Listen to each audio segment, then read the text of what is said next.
All right, hello. I just wanted to share with you an idea I had for building shops in Fantasy Grounds. The noise you hear in the background, by the way, is the dog chewing my furniture, so try and ignore that.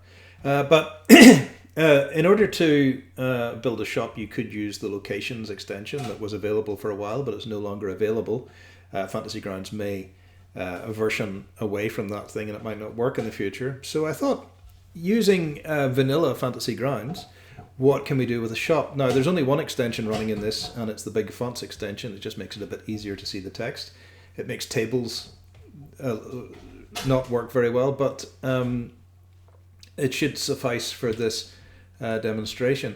So what I've got here is a map. It could be any map. You've got your shopping street running along here, and what I've got is I've pinned. I've got a story pin stuck into this one, and it's called the hardware store. So how do we do that? Well, let's just click it and we'll see. The hardware store, I've opened it up. I've got a little story here. I've got some stuff that will happen as the characters come into the shop. Puts a bit of flavor into the thing. I've got the character saying, and our shop owner here is called Hardware Dude. This is the hardware store. And there's a couple of farmers as an encounter in case the players get a bit rough. We like to have some backup for the owner of the store. And the owner of the store can be quite substantial.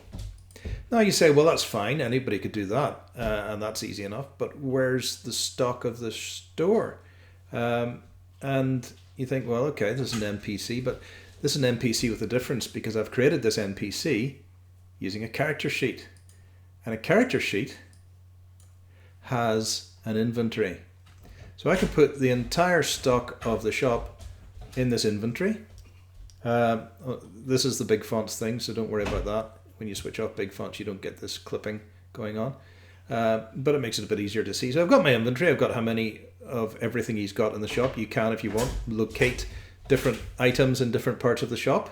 They can be in chests. They could be locked away. So you can give yourself an entire background for the shop and where all the stock is. You can also give your shopkeeper a budget. So a local village shop isn't going to buy much more than 100 gold pieces worth of stuff off the adventurers, and it has to be worth it to them. Can they sell it? So anyway, you've got a whole role-playing thing going on there. You can also have your hardware dude with a full kit out in case of trouble, so you can just play him as a character, as an NPC. So that gives you the stock for the shop. It allows you to set up your shop in advance, know what's available, price it. You can put a price on it. I put the prices into the inventory next to the items generally. You don't actually have to have a price for most stuff because the characters probably aren't going to buy it, but you can make sure it's there just in case they want it. And if you need to, you can click on it and it tells you how much 5 copper pieces for a belt. So that's easy enough. The same thing can apply to magic shops, to specialist weapon shops, to shops that sell magic items. You can have things in locked chests. You can have things in safes. You can have things in warehouses somewhere else where the character will go and fetch it for you. And you can set the entire thing up using a character sheet. And then you role play the encounter. So Hardware Dude will be chatting to the players and they will negotiate the price. They'll say, have you got a pole? I'll say, yeah, I got 10-foot poles out the back. They'll say, how much are they? And you go, well, that'll be 5 copper pieces for a pole.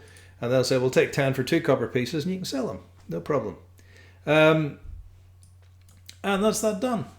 So easy. Your encounters, you can set up an encounter to back up I just threw a couple of bandits in here, call them farmers.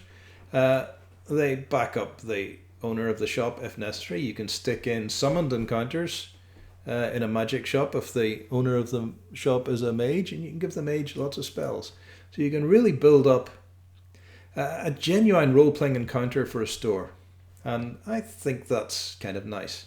And as a result, because this is all story, you can create a module for your shopping street, and you can transport that around different towns. Just change the name of your characters, the owners of the stores.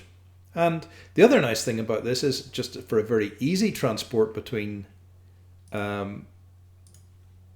different scenarios, you can export your shop just using the character transfer methods. So if I take hardware dude here, I can export that XML file and save it. So there you go. Just an idea. Might prove useful to some people if they're looking for a way of setting up shops. It's a useful thing to do. This is not automated, obviously. The players can't automatically buy what they need, but then you've got a lot more control over it. And I think that it's a role-playing game, so we get to do a bit of role-playing in the shop. There you go. Hope that helps anybody who's thinking about building shops. It's just an idea. I like it. Hope you do too.